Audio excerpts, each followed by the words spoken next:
Hello and welcome to this special programme showcasing highlights from Manx Radio's archives during the station's first 5 decades serving the public in the Isle of Man.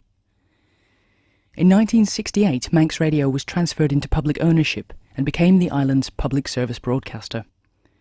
Throughout this year, we'll be looking back and celebrating the breadth of programming that Manx Radio has shared with listeners over that time, reflecting the island's community, arts, culture, sporting life, heritage and changing political climate over the last 50 years. Today we'll hear a selection of extracts from some of those programmes and features. And first, we travel back to 1979, a significant year for the Isle of Man, marking the millennium of Tynwald. And in a special 2-hour review of Millennium Year in the Isle of Man, Ian Cannell recounted the special events which took place, including the voyage of Odin's Raven, the opening of QE2 High School, and a royal Tynwald. Preparations had been going on for weeks, even months. Rehearsals were in full swing for the Royal Tynwald ceremony at 7:30 on a Sunday morning of all times, and there wasn't a lady's hat remaining in the shops. Royalty meant pageantry, splendour and military ceremonial, and a whole host of military personnel descended on the island, guardsmen and parachutists saluting guns and horses, bands and trumpeters. And then it was Tynwald Day. St. John's was beset by grandstands, television scanner vans, portable loos, marquees housing closed-circuit televisions, stalls upon stalls, and hawk-eyed security men. From all over the world, Manxmen had come to be there on the great day. From the early hours of the morning, the crowds had gathered to witness the ceremony which was to be unique in the whole world, the Millennium Tynwald ceremony. It was a slightly overcast morning on the 5th of July, as the royal flight from Edinburgh arrived at Ronaldsway Airport. Then Her Majesty the Queen and His Royal Highness the Duke of Edinburgh travelled to St. John's in an open carriage, accompanied by a travelling escort of the household cavalry. This is how I described the scene for radio listeners. The leading members of the travelling escort have already arrived opposite to the reception area, and here now is the royal procession. The royal carriage, one of the landors from Ascot, being drawn by 4 Windsor grey horses. And you will be able to hear the cheering behind me as the royal party arrives at St. John's. 2 carriages. The second brings the Queen's Lady-in-Waiting, the Countess of Airlie, Crown Equerry and other members of the royal party, but now Her Majesty the Queen has arrived at St. John's.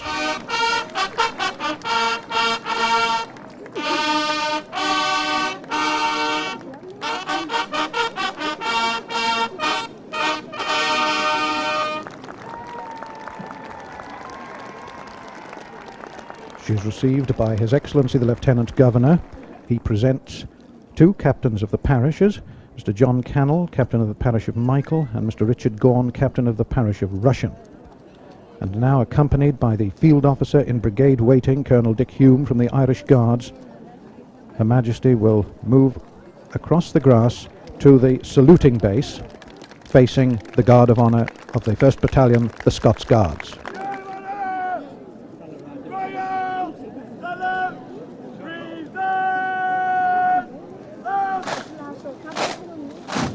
Now Major Julian Lancaster, the Guard Commander, is moving forward to report his guard to Her Majesty the Queen. And now, with the Royal Standard broken out on the central flagstaff on Tynwald Hill, Her Majesty the Queen, accompanied by the Guard Commander, moves forward to carry out her inspection of the Guard of Honour found by the 1st Battalion Scots Guards.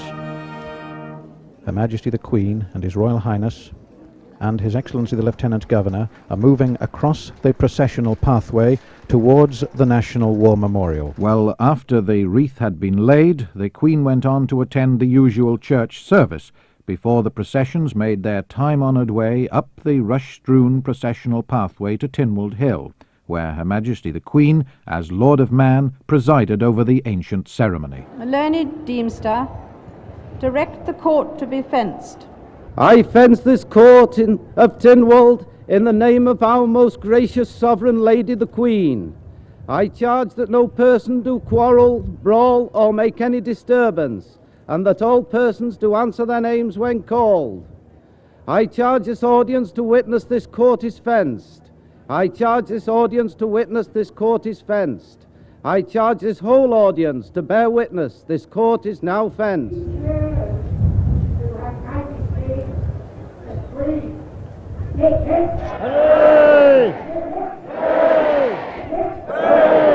As well as live coverage of events like the annual open-air Tynwald ceremony, over the years programmes have offered the opportunity for broader political debate, at times exposing some interesting revelations.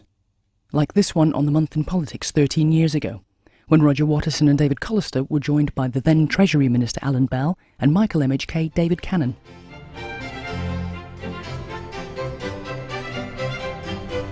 Maybe we could move on to another subject in our list from the Tynwald menu this week. Which would you like to choose, MEA or waste disposal? Well, let's talk about the MEA, shall we? Borrowing an undisclosed amount, apparently, in addition to the £185 million on the bond, that bond that's never going to be repaid, the resignation of Mike Profit. What actually is going on, Alan Bell? Is this being covered by this wonderful government transparency? Has it become untransparent, if that's a word? No, I think, from what I understand, Mr. Profit gave notice to the MEA board some time ago that it was his intention to resign or retire this year, at the start of next year, and I understand that's what's triggered his particular actions at this time. It is no secret, though, that Treasury have a number of issues with the MEA at the moment in terms of some of the financial dealings that have taken place. Treasury has not consented to any extra borrowing whatsoever, and we have one or two areas of concern which we need to have clarified. There have been a number of discussions which have been going on now for the last 2 or 3 weeks to get clarification on these issues. Has this extra borrowing taken place, borrowing in terms of many tens of millions, and has this put in jeopardy the AAA status of the government? Because there are very strong rumours circulating in the corridors of government that this heavy borrowing, or rumoured heavy borrowing of the MEA, without the knowledge of the Treasury, is causing concern. Perhaps you tell us. The AAA status, if they were borrowing, they would use the AAA status as the basis to borrow, wouldn't they? Well, not necessarily in this case. Perhaps the Treasury Minister will tell us. The MEA has taken out some substantial extra borrowing facilities over and above the £185 million bond. It was not referred to Treasury. Treasury have not been involved in the discussions on this at all. And we have been trying to clarify exactly the background as to how this came about. Neither Treasury, in fact, as I understand it, neither did the DTI have any awareness of what was going on. Yet, strangely enough, on this programme, if you may remember, when we were talking a few months ago, I did raise this issue with you because by then already the word was out that the MEA was going to substantially increase its borrowings, and you said at the time that looked quite bewildered at me, said, I've heard nothing about it. So has this thing been kept really under the wraps all the time? It's been kept secret from you? It certainly has been kept from Treasury, and we had the draft accounts of the MEA some 3 weeks ago, in which for the first time it was discovered that this borrowing had taken place. And as I say, it was without Treasury's knowledge or consent. And we are now in a series of discussions. Perhaps you'll tell us how much it is. Will you please tell the public, in transparency of government, how much you do know, how much it is, and you might as well tell us. Well, there is a question in the Legislative Council on Tuesday of the Treasury member, and the answer will be given then. But as we understand it at the moment, there have been 2 further tranches of borrowing this last year, one for an extra £70 million and a further one for £50 million. So there's a further £120 million being borrowed in this last 12 months without Treasury consent. And perhaps you would then say, does that affect in any way the AAA rating of the government's financial status? No, we've no reason to believe at the moment that that in any way will affect the AAA rating. but we are obviously concerned that it has been done in such a manner as to not to attract or be brought to Treasury's attention at the time it took place. And indeed now it brought to the attention of the Department of Trade and Industry, who has responsibility for the MEA. While wide-ranging political discussions have featured on a regular basis, there's also been scope for more in-depth analysis of technical issues. In the late 1990s, there was much speculation over just what the Edwards Report, a UK Home Office review of the laws, systems and practices of financial regulation in Jersey, Guernsey and the Isle of Man, could mean for the future prosperity of the islands. In this edition of Sunday Opinion, Roger Watterson was joined by senior political representatives from all 3 Crown dependencies to analyse its conclusions and recommendations.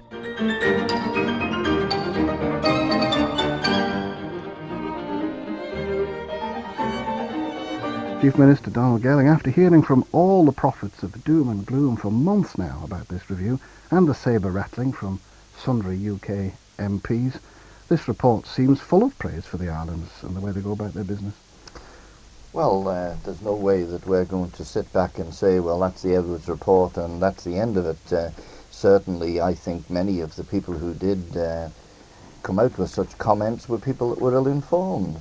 And I think this report will go a long way to actually inform them and perhaps clear up a lot of the myths that they were probably following at that time. But also, of course, if they wish to continue with their own agenda, they will follow the little bits they'll pull out of the report and use it to their advantage. But certainly I think the report has been welcomed by the government as a general fair and balanced report. Well, when I read the headlines to some of the articles in the English newspapers on Friday last, articles written by journalists who were with me at the press conference on Thursday at the Home Office in London, I wondered whether I'd fallen asleep during the proceedings and missed something. Yes. Island tax havens face crackdown. Offshore tax havens buffeted by wind of regulatory change. Tax haven isles urged to fight financial crime. And this is a good one. Doors open to reveal secret world of Britain's offshore tax havens. And all these and more from the pages of the so-called quality press. Even the Financial Times managed a move to tighten tax haven rules. And they'd had 3 journalists at the conference. The articles themselves did not live up to the promise of the headlines. And all this shouting was brought about by the publication on Thursday of the long-awaited 500-page report of the review of the financial regulation on the Crown dependencies. That's Jersey, Guernsey and the Isle of Man by Andrew Edwards. This saga started on the 20th of January this year when a United Kingdom MP, Vernon Coker, asked the Secretary of State for the Home Department, Jack Straw, what plans he had for a review of the financial regulation on the Crown dependencies. An arranged question, as the Home Secretary replied immediately that he had that day invited the Home Office and the island's authorities to carry out such a review. Well, there was a lot of speculation about this report, and the early leaks of the draft of it fueled much comment. If I could now speak to Frank Walker in Jersey, who's in BBC Jersey studios down there. Good morning, or good afternoon as it is now to you. Yes, good afternoon. It must be a relief now it's out. Is it in the general terms what you expected? I think it's very much what we expected. I don't actually think it's a relief at all, because we were confident from day one that the quality of the regulatory framework, the quality of our industry, and I know the same applies in all 3 islands, we were confident that Mr. Edwards would discover that for himself and would write a report which endorsed that. And that, of course, is exactly what's happened. And, of course, we do warmly welcome the report because it is independent vindication of the position in all 3 islands.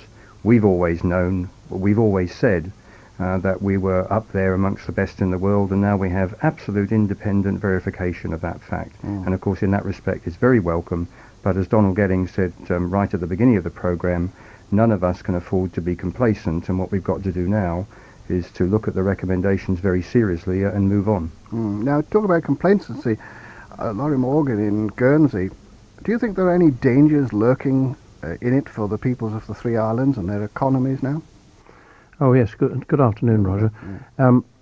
Dangers lurking in it for the economies of the islands? Yes, of course there are, because if some of the ill-informed comment were to achieve the objective of that comment, then we would be inhibited in future in the services that we could offer.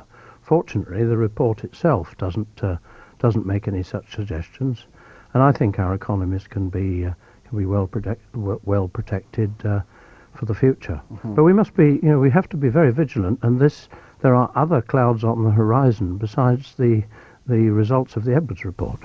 Indeed. As well as in-depth programmes, the station has also showcased aspects of the island's creativity, heritage and architectural history in shorter, long-running features, including Terry Kringle's The Inner Man, arts feature Opus, and of course Kelly's Eye, which ran for 1,000 episodes. In this edition, Peter Kelly and David Collister are focusing on one of the most iconic buildings on the Douglas seafront. Peter, what's Kelly's Eye looking at today? Looking up today, David. We're in Douglas, if that helps anybody, by the way. We're looking at 4 medallions or plaques set high up on a building.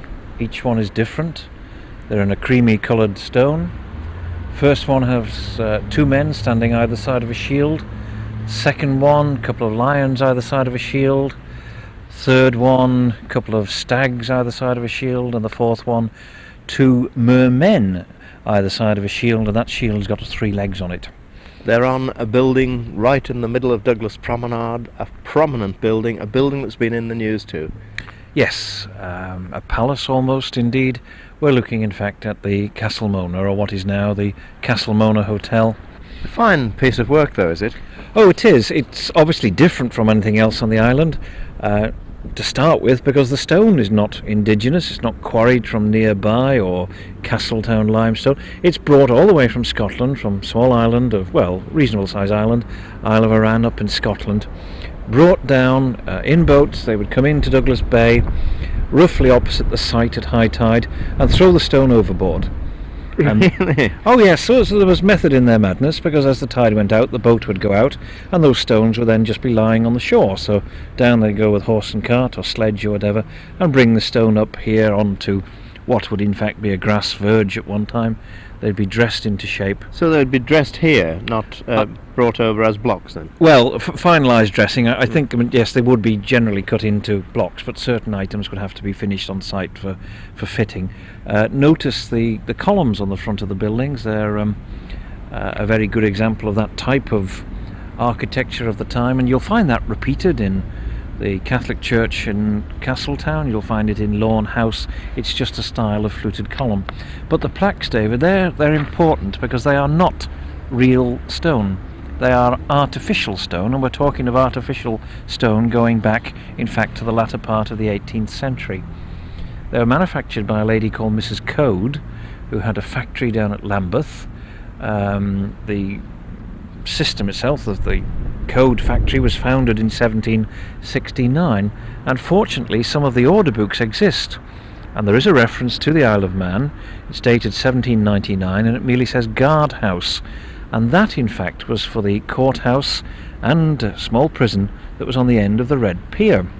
Of course it's long since gone, but I feel one of those plaques is actually held, or is one of the plaques held by the Manx Museum. Now, other plaques, we have mentioned them before, is on the Ramsey Courthouse, where the 2 there's the Royal Cipher and the 3 legs, but they've been painted over.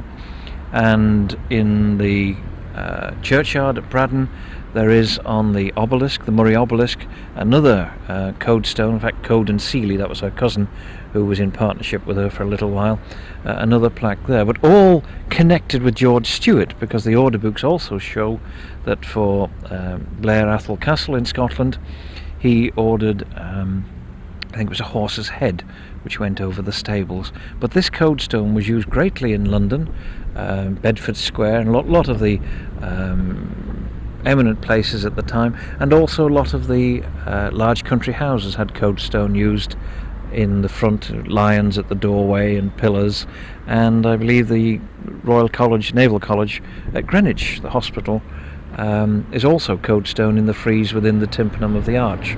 They're about 30 feet or more above us, so they're not easy to see, but certainly they look to be in extremely good condition. They're very good. I mean, think of artificial stone today, and particularly if it's got cement base or concrete base, they tend to lose colour, or they pick up the lichen. Yet those, to my knowledge, they've not been properly cleaned at any time. they're in very good nick. The detail is fantastic, considering, well, they were obviously there at the building opened in the early 1800s. Certainly, it's nearly 200 years that they've been up there, and the detail is just fantastic and really does merit people coming and standing as we are here just in the car park, looking up. Bring your opera glasses, bring your binoculars, and have a good look. And of course you'll see the main crest of the Duke of Atholl. They all relate to the Atholls. That's this end one, which has the motto "Firth, Fortune, and Fill the Fetters," which is a little bit of Scottish words. Firth, i.e. go forth; fortune, make your fortune; and fill the fetters. And fetters is an old Scottish word for money chest. Sport plays an important part in island life, and coverage of a wide variety of sporting activities is one of the cornerstones of Manx Radio's broadcasting. From coverage of weekly football fixtures to Manx participation in major international intersport events. And in 1986, Jeff Cannell was on hand in Edinburgh to commentate on a golden moment in Manx sporting history. So now the shooters move to their final possession. This is the final few shots of the 1986 Commonwealth Games for all these shooters, but most importantly for number 137. There he is, tramping out the old battered green hat. Isle of Man team, it says on the back, and first to go will be Hale of Australia, who really blew his chance earlier on. So this is it now. This is Hale of Australia taking his final shots to the left now. These clays coming out of a trap. This is the tall trap coming. He hits that, okay. Now he goes for the small trap coming from the right as he looks at it. Out into the country, not a breath of wind here. This is fantastic stuff. Hale goes for his second. Up she goes, and he hits that okay. Now Nigel Kelly. He's got to hit these two for the gold medal. Well, he has an aim. Puts the cartridges in. Lines the gun up at the trap he goes. Takes another look at it, gives the instruction, pull, hits it, a beauty. Now, can he do it? This is unbelievable now, the tension he must feel. And he's giving us all a nod for the first time today. I think the medal is secure, for not the gold, but there's almost certainly a medal. I can't work out the mathematical qualification. Here we go, and he hits that one. He's done it, and it's a gold for the Isle of Man.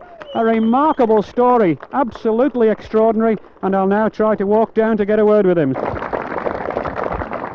And that is the end of the shoot, and an extraordinary fairy tale story by Nigel Kelly from the Isle of Man. And here we are, stood right on the range, and let's tend it. There he's being congratulated. Nigel, tremendous stuff. How on earth did you survive that pressure? I don't know, I just don't know. You must be completely drained. I'm knackered, absolutely. 25 straight, just when you needed it. Oh, I know. I had a lucky bird out, but after that I got myself into gear. But it doesn't matter one jot. A gold medal, extraordinary. Oh, just can't believe it. Just in fairyland. I don't know. Just can't believe it. I'll probably wake up in a minute. Superb stuff, though. I mean, you must have been under extraordinary pressure. You couldn't believe it when the three top men all dropped two, and then Neville dropped one as well. It's like this. I just don't look at the scoreboard. And I don't know how you survived the pressure. I don't know. I think this is worse. Don't worry about it. Gold medal, extraordinary for the Isle of Man. The first for years, but at the shoot after the pairs, you must be chuffed a bit. Can't believe it. Just can't believe it. That's all I can say. I'm sorry. Are you drained? Absolutely. Can I just give a special mention to me mother and father, which before this wouldn't be possible, and a special mention to one of my old idols, Jack Smith, who was in Laxey. I just can't believe it. Thanks very much anyway. You're welcome. It's a fantastic effort under most extreme pressure from the best in the Commonwealth. There we are then, Nigel Kelly, and the TV boys are wanting to move in here, so let's not deny him his moment of glory. Quite extraordinary. The winner of the gold medal for the shotgun skeet individual with a score of 98 points is Nigel Kelly, representing the Isle of Man.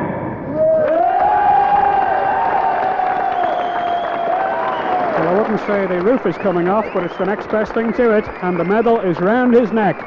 He's on the rostrum, a gold for the Isle of Man, and what a grin he has. What a marvellous, marvellous moment for Nigel Kelly and the Isle of Man team with their gold medal.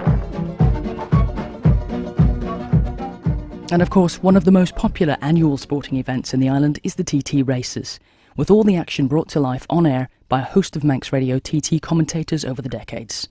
During 2018, there'll be a chance to relive a selection of the most memorable moments from those races. But here's a taste of just some of that action. And here it comes, he really is piling on the coals. He's not easing the pace, he gets the wave of the programmes, the cheer, and he takes it beautifully. Oh, Mike the bike, all right, baby. Two machines into view very quick. The first is Aussie 2, and there behind him is McGuinness. It's Archibald from McGuinness. Could be Hutchie, it is. It's number 6 and Guy Martin. Oh dear, Guy Martin. There's 3 of them. Oh, brilliant stuff. Steve Hislop is here. He just puts the knee out and he's pointing to the back tyre. The new wheel is on and we're all covered in petrol. The new wheel is in and he's gone before Morrison gets here. Richard Britton gets the cap on. It's not going to start next. Chain, there's no chain. The chain's jumped off the sprocket. The chain's jumped off the sprocket. Somebody stop him. Major incident in the pits. We've got a bike on fire. The pits are closed and the fire is being put out. It's right underneath the fuel canisters. Grant Wagstaff's bike number 53. The tank went up and somebody on the other side also injured too. Barry Randall has just crashed in front of us and he's okay. There's now petrol on the road. Barry's up and walking away from his machine. So now everyone will have to be very careful that they don't hit this petrol. Next round. Oh, he's nearly off. He can't get it. He does though. My word, number 11, Charlie Williams, either seized or locked the back brake up, and he was very lucky not to hit the wall right on the point of Ballaugh Bridge. Two dicing on the road is close. Oh dear. Well, something had to give, and it was the nerve of Steve Hislop. He said, David Leach, if you want the front as bad as that, then it's yours. And here he is at a slow pace. At a slow pace, he's over the line. He should still win it, but he's obviously had problems. I think the gear selector pin's come out inside, so it's stuck in third gear. So I was going up the mountain, sat at 12,000 rev, doing about 50 mile an hour, thinking, please let me win. He's going over the line, he surely must win it. And he waves his left hand in the end, punches it to the absolutely line. He's banging the tank. Richard Quayle, winner of an Isle of Man TT race. Oh, it's a dream. I've never wanted to do anything in my life ever apart from win a TT. 4 laps under 18 minutes, amazing. And I think Dave Moore is with David. On behalf of all motorcycle race fans around the world, Dave Jeffries, you are the man. Well, thank you very much. Can we put the remaining riders on the start line back in the park mate for the time being? If we can clear the start line as soon as possible, please. Control out. We have a red flag reported at Glen Helen and at Ramsey, and the start has stopped here as well. There is a red flag out at Glen Helen and at Ramsey hairpin. 4 minutes to go to the start of the Duke Formula 1, and the bikes are ready to be moved forward from the dummy grid to the starting line, but not, regrettably, with number 1, David Jeffries. And no finer tribute can be made to the late David Jeffries than for their number 2 man to assume the mantle, and Adrian Archibald from Ballymoney, carrying Joey's number 3, wins the Duke Formula 1. Really, with all the problems this week and David's death, you know, I just wanted really to win that race for David and his family. That was the main thing. It's just been confirmed Malcolm Uphill number 12, his average speed for the race was 99.99, and you just can't get closer to the 100 than that. Congratulations and commiserations are in order, I think. Into the paddock comes Steve Hislop with the Formula 1 race in the bag, and is congratulated by his mechanics for an absolutely super ride at the highest speed ever in TT history. Hands just trembling a little bit, as well they might. Congratulations, Steve Hislop. 2 wins, but this was fantastic. I almost didn't make it. The very first lap was a wee bit nasty. It just arrived at the first corner going into Carmichael with no brakes, and it was right up onto the pavement on the outside, so I was very lucky to save it there. And we look at the computer, and it might have been done. It has been done! It has been done! 130.354 miles per hour. John McGuinness, the first man to crack that figure, and he's done it on a lap, slowing down into pit lane. New outright lap record for Bruce Anstey, 132.298. But here's a bit of history. 4 wins in a week for Philip McCallum. Amazing. And he stands on the pegs and he waves to the crowd as number 4, Ian Hutchinson, crosses the line and rides into the history books. Absolutely superb performance. It's 5 in a week for Ian Hutchinson, and there's applause all around the Isle of Man for what has been a truly sensational performance. Luck's been on our side, and I'll never complain if I ever break down ever again. What a tremendous moment of TT history. The crowd still applauding Mike Hailwood, his 13th TT victory. We said the 12 wins of Mike Hailwood would never be better. It's taken him to come back himself to do it, and he's done it in great style. Sure to be a tremendous cheer here as he swings in for the third time this week as a victor, and here he comes. And the little 125 pulls in right by me, and it's the 26th victory. Well done, Joey Dunlop, yet again. How do you do it? I don't know. Any problems? No, none at all. No, I think it went perfect. Michael Dunlop has won his first TT, the first win by a member of the Dunlop family since Joey did it for the last time in the year 2000. Michael's father, Robert, did it 5 times. An international race win here at the Isle of Man TT, and the Dunlop dynasty, it does continue. That makes up for the disappointment. Brilliant. That's that point, that's the joke. 32 years since your Uncle Joey first won one, eh? Yeah, we're back on the road again. Well done, boy. Dunlop's back. A brilliant ride by a brilliant rider on a brilliant machine. One year there aren't any TT racing highlights from is 2001, as the looming threat of the foot and mouth outbreak in the United Kingdom led to the cancellation of the event. It was something which split opinion in the island, with feelings from both sides captured in this discussion from April that year, chaired by Roger Watterson. It features farming representatives John Crellin and David Anderson, and tourism industry representatives Lynn Kermode and Chris Robertshaw. What will happen, do you think, to businesses like yours if this were to carry on? Because it's not the TT week is a 2-week period, 3-week period, where you lose the business, you're 25% down. That must mean that 75% of the people are still coming. Well, yes. But, I mean, if the foot and mouth came here, there'd be no animals, there'd be no tourists either, would there? Well, would there? Would they still come, the 75% that have booked? No, I don't think they would. You'd lose that business I as think well. for sure we would do. Think people are that sensible to the problems? What do you think? Just to add to that, though, if we cancel the TT, do we then cancel the rally? Do we cancel the Grand Prix? Island Games. Island 5,000 Games, do we do all coming sorts here. of... Where do you stop? Well, hopefully by September the island will, or the UK will be clear. Yeah, but what do we do in the meantime? Yes, but As tourism? our industry can't work on hopefully it may be. No, and we can't we do have it to like work that. on absolutes. And the Well, there are no absolutes. We're talking, I mean, there is. whether you like it or not, foot and mouth is here. Nobody would choose the situation that we're in now, but we have to deal with the facts. We've got foot and mouth. We need to keep it out as best we can. We've established that vaccination isn't an option for the time being. So what do you suggest we do then? Well, I'm suggesting that we just have to grit our teeth and put up with it, and to some extent... The farmer wants his way, and you really don't want us to have any tourism here, saying keep them out. No, I'm not saying no tourism, I'm saying... You are making a point with the TT, keep them out. You don't want it here. I'm saying that the TT is a risk too far, and it's too not many a risk people too far in too if short we a follow period the of time. professor's advice. Absolutely. Each individual event that the tourist industry's got planned for the Isle of Man has a risk, and we're highlighting the TT as the most significant risk of the year. I think it would be very, very difficult for us not to understand your fears, gentlemen, and deep fears and concerns. But if we listen here to Professor Brown, and if I may so, he's not the first person who's offered a similar sort of advice over the past few months, and that is that if the Isle of Man government gets to grips with its measures, it can protect you within all reasonable chances.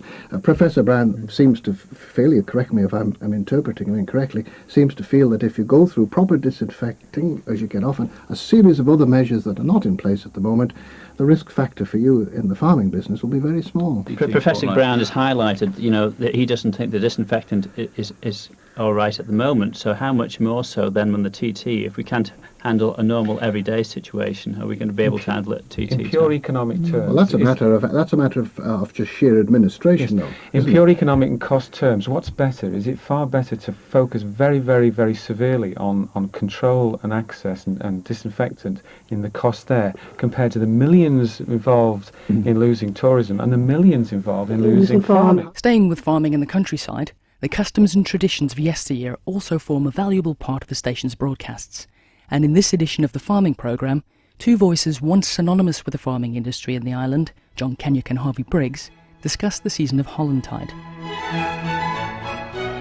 Do you remember the Hollantide Fair being held? Yes, I remember it. It went on for a good many years after the war. I think it was during the 1950s it probably stopped.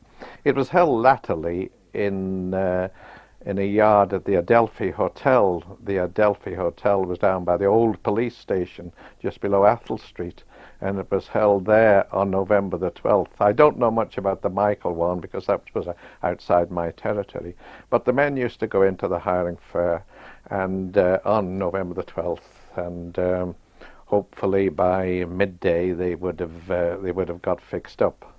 But one of the most pathetic sights I ever saw, I ever witnessed, I was going down the hill, in the Whitebridge Hill here, from here, walking into Onken on the evening of Hollantide Fair Day, November the 12th, and I met an old farm worker I knew coming up the hill, and he had all his worldly goods in a brown paper parcel, because in those days he hadn't a case or anything like that, but he had his best suit on, or generally a blue serge suit we wore in those days, blue serge suit, and he was carrying with him his hobnail boots, pair of working trousers, overalls maybe, and clean shirt or two, and maybe a change of underclothes, and he had all those, and he was coming up the hill, and he said to me, I haven't got fixed up. He said, I'm not fixed up. And he said, do you think your boss would let me sleep on the loft tonight? I've got nowhere to go. Because he was one of these men who was, as Billy Kelly, dependent on having a regular job and a farm to go in. Well, he was getting to the evening of his life. I suppose in his 60s. He was slow, not the very best of men, but given a lifetime to two various farmers. And I said, oh yes, I'm sure he will. Go up and knock on the back door and he'll let you in. So he stayed with us here for about 6 weeks, and he got his food and he potted round, and in the end he did get a job, but he went on. But that was the sort of position that so many people were in. And even the married farm workers weren't a big lot better off. They were generally fixed up before Hollantide because they had to have a house. But then, you see, they had to take a job where there was a house, and not every farm had a house. So often enough it was a case of taking a job because there was a home for themselves, and often big families in those days, and that's the way they had to always take a job, even if it wasn't the best one that was available. And of course, I remember meeting a chap in Douglas he went on to drive a baker's cart for most of his life, and he used to come up here delivering bread, and he said, farming, he said, I loved it. He said, I did 1 year out in St. John's, John, not far from you. He said, I did 1 year of it, he said, out there, he said, and I loved every minute except for one thing. What was that? Spuds and herring, breakfast, dinner and tea. I stuck me year, he said, because I'd taken me shilling. I stuck the year, but at the end of that time, I moved back into Douglas, and I never worked on a farm since. Right. While happier memories of life in the Isle of Man in days gone by have featured in a variety of programmes over the years, there are some events in Manx history which have left a scar on the island community, like the Winter Hill air disaster, a loss commemorated by David Collister in Time to Remember.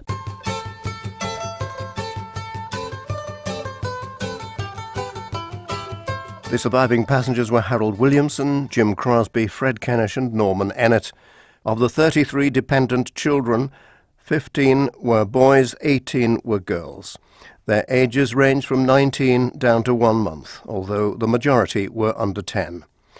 It was 40 years after the accident that any recognition for those who died on Winter Hill was officially made here. This in the form of a small plaque at the airport, and the original intention was to place it in the boardroom at Ronaldsway. It was only the intervention of Fred Kennish that led to its display outside. And it's Fred Kennish we hear from now. In this recording, made in 1998, he recalls the crash from his perspective. When we took off, they said, like, you can take your safety belts off now, but just through laziness, I just knocked mine up, and Jimmy did the same, and we're sitting there in our overcoats and suits, a lot, you know, and just remember seeing Blackpool, and a couple of minutes later, nothing at all. So you don't remember the crash or something? Nothing at all. What was your first? That's what worries me now, like whether anything will ever come back to me, you know. Yes. Because I can remember being in an ambulance or somewhere, and I was gasping for breath, and all the air was seemed to be going out through a big hole in my back. Yeah. I was grasping and grasping. I remember screaming for my wife, you know, and that all blanked out again, you know. Yeah. So where that was, whether it was on the hill or in the ambulance, or what. You found out afterwards then that you'd been on the hill for hours? They only came out with 2 stretchers, and they picked the 2 up that they thought had the best chances. So they said this leg of mine was stuck up across my chest, so they straightened me up in a dying position, you know. And then 2 firemen came out later on, and they took another body in, and that was in the Winter Hill station. And then I think it was 6 hours later, I was found by these 2 firemen, and they brought me down on a ladder. Well, all I had on me was a vest and my trousers. Really? All the rest of the clothes had been ripped off me, you know.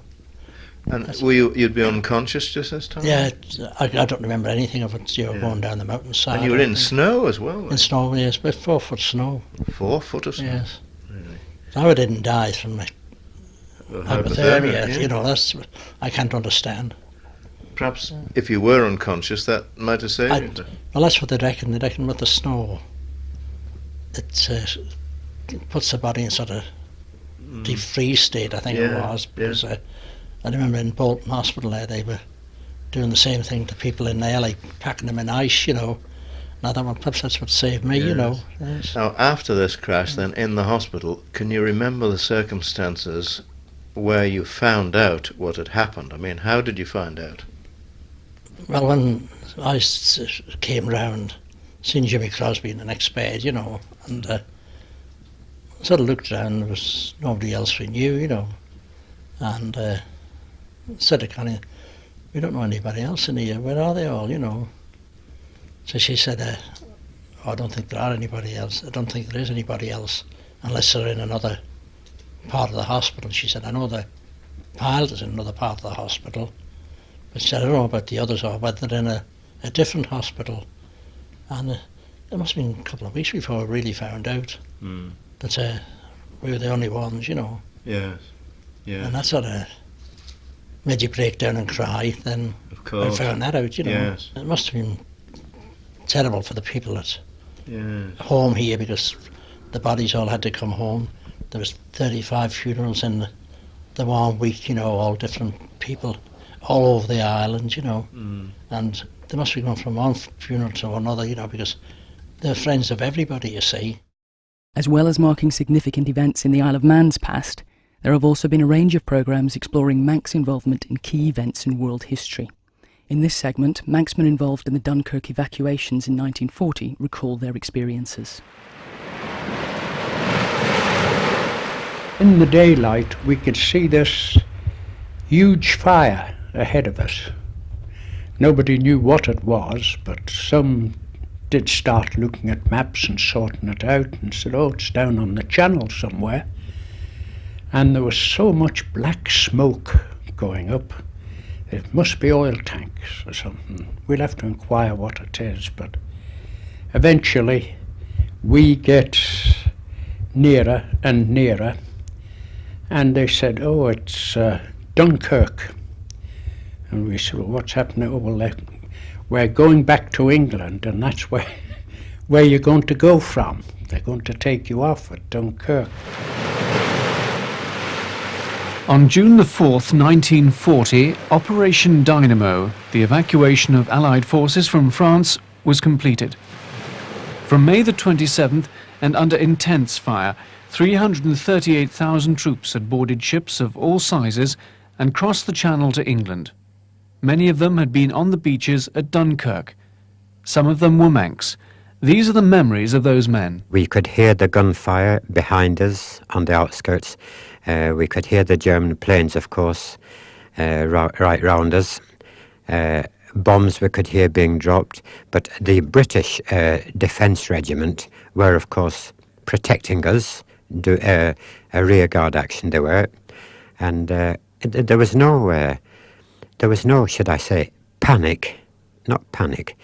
We were just hoping. In fact, so much so, and I don't mind saying this, that on the beach at Dunkirk, I actually prayed I don't say I learned how to pray, but I certainly prayed most sincerely that we would get away and see our families again. We're told to have a look round, keep out of sight if you could, at daytime of course, but we went around to see if there was anything going in the way of eats. The town was absolutely devastated, and various places, and there had been no clearing of, only the military dead had been cleared and were put in a certain order, but the civilian dead, which was quite considerable.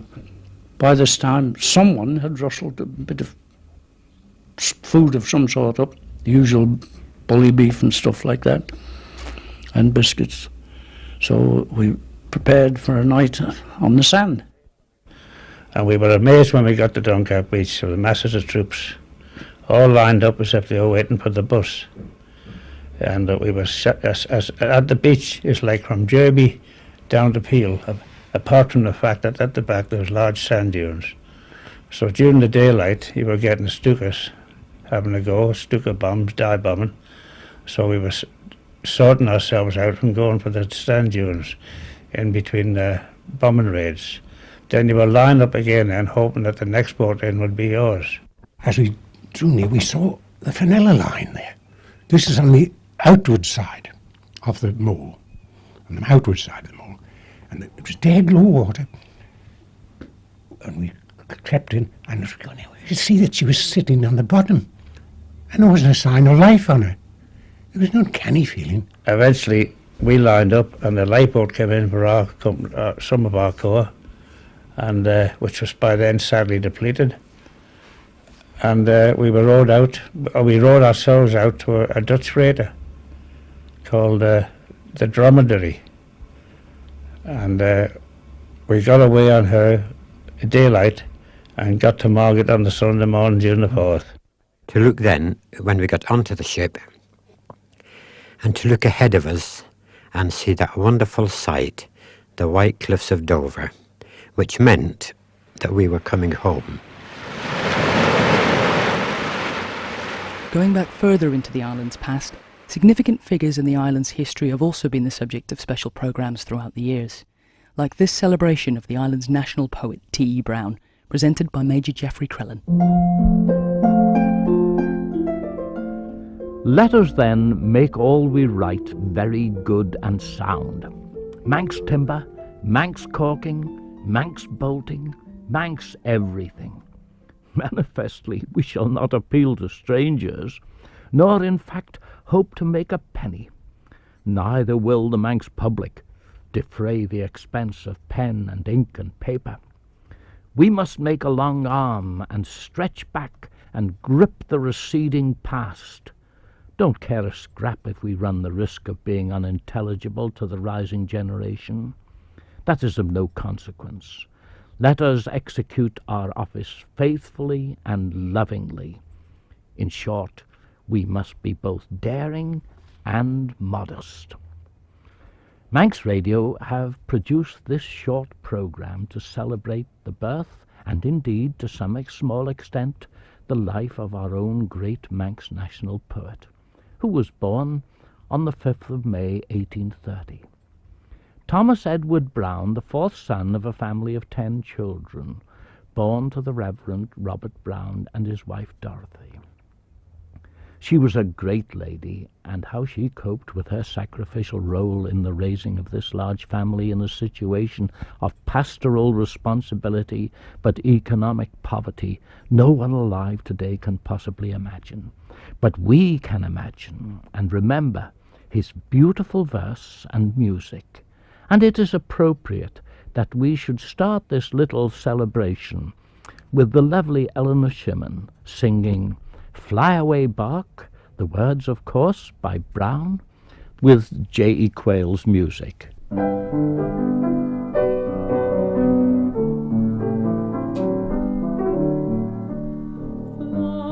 away, bark, over the sea, take thou my grief, take it with thee.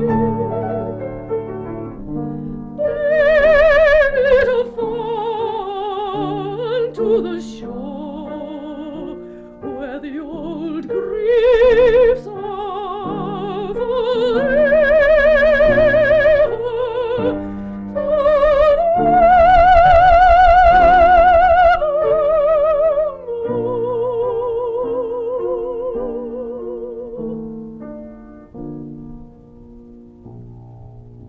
Over the years, some foolish people have cast doubts, or have tried, perhaps, to introduce a controversial aspect into the life of our wonderful Manx poet, to cast doubts upon his wholly Manx nationality. I maintain this is a load of rubbish. To me, he, like his father before him, could not have been more Manx, and certainly not more devoted to our beloved island. And now we end our birthday programme with Dolan Kelly and Michael Neal rendering one of the manifestly best literary examples of the love which T. Brown had for his homeland, our homeland, the Isle of Man.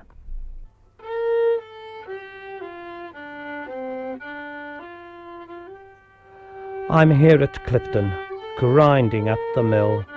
My feet for thrice 9 barren years have trod, but there are rocks and waves at Scarlet still, and gorse runs riot in Glenchas, thank God. Alert, I seek exactitude of rule, I step and square my shoulders with the squad, but there are blaeberries on Old Barule, and Langness has its heather still, thank God. There is no silence here. The truculent quack insists with acrid shriek my ears to prod, and, if I stop them, fumes. But there's no lack of silence still on Callaghan, thank God. Pragmatic fibs surround my soul and bait it with measured phrase that asks the assenting nod. I rise and say the bitter thing and hate it, but Wordsworth's castle's still at Peel, thank God. O broken life, O wretched bits of being, unrhythmic, patched, the even and the odd, but Brada still has lichens worth the seeing and thunder in her caves, thank God, thank God. More contemporary figures in Manx life and the entertainment industry further afield have also featured in a variety of programmes, including the Geraldine Jameson interview.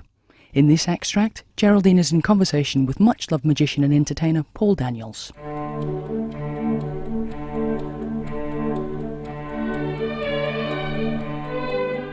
Your television debut, of course, was on Opportunity Knocks. Now, I think this is absolutely brilliant, because you weren't the winner. You came second, actually, in that Opportunity Knocks. I was told I was going to come second. In 1970, but the person did win it, completely anonymous now, nobody hasn't even got a name, was an organist and a drummer. And a few months later, he was actually backing you. Yeah, but Op Knox was weird. I mean, I got a letter saying I would come second. I found out later, met another couple of acts, and they were placed. The clapometer, do you remember the electronic clapometer? Friends, I want to tell you, give your applause and let's see how high you go on the clapometer and all. It was a cardboard box with a rubber band at one end, the fella pulling a piece of string at the other. I've got a funny sense of humour, but I died laughing when I saw that, you know. But it was the television executive and producer, he was the big chap on Granada's TV, Johnny Hamp. He was great. Who got you on board a Wheel Tappers show for Granada Television. And he made this big decision not to edit a whole 12-minute piece of you. And really, that was it. I mean, you were on your way then. Yeah, well, I had studied television direction, and I made it uneditable. I kept forward referencing and backward referencing. For people who don't know about that, in the first trick I talked about the second and third trick I was going to do, and in the second trick I talked about the first and the third trick, and in the third trick I talked about the first and the second trick. And he said to me afterwards, he said, I can't make out whether you're lucky or clever. He says, but I can't edit that. And I says, oh really? And he says, what are you talking about, Mr. Hamp? And so it went out as 12 minutes. Because even today, these television media study people are being taught by people who have no idea about show business. And the truth of the matter is, one song is not an act. 3.5 minutes of jokes is not an act. facts develop. They need time. And so by leaving myself on air for 12 minutes, well, not leaving, Johnny put me on for 12 minutes on prime time, people went, wow, nobody'd been on this long before. And so he invited me straight back, and I got invited back, and I did about, what did I do then? I did 15 minutes. And I remember afterwards he came over to me and he says, "You're not lucky, are you?" Because that wasn't editable either. Then I did 22 minutes, and then he gave me the whole show to do. I've always been very grateful to Johnny. Great guy.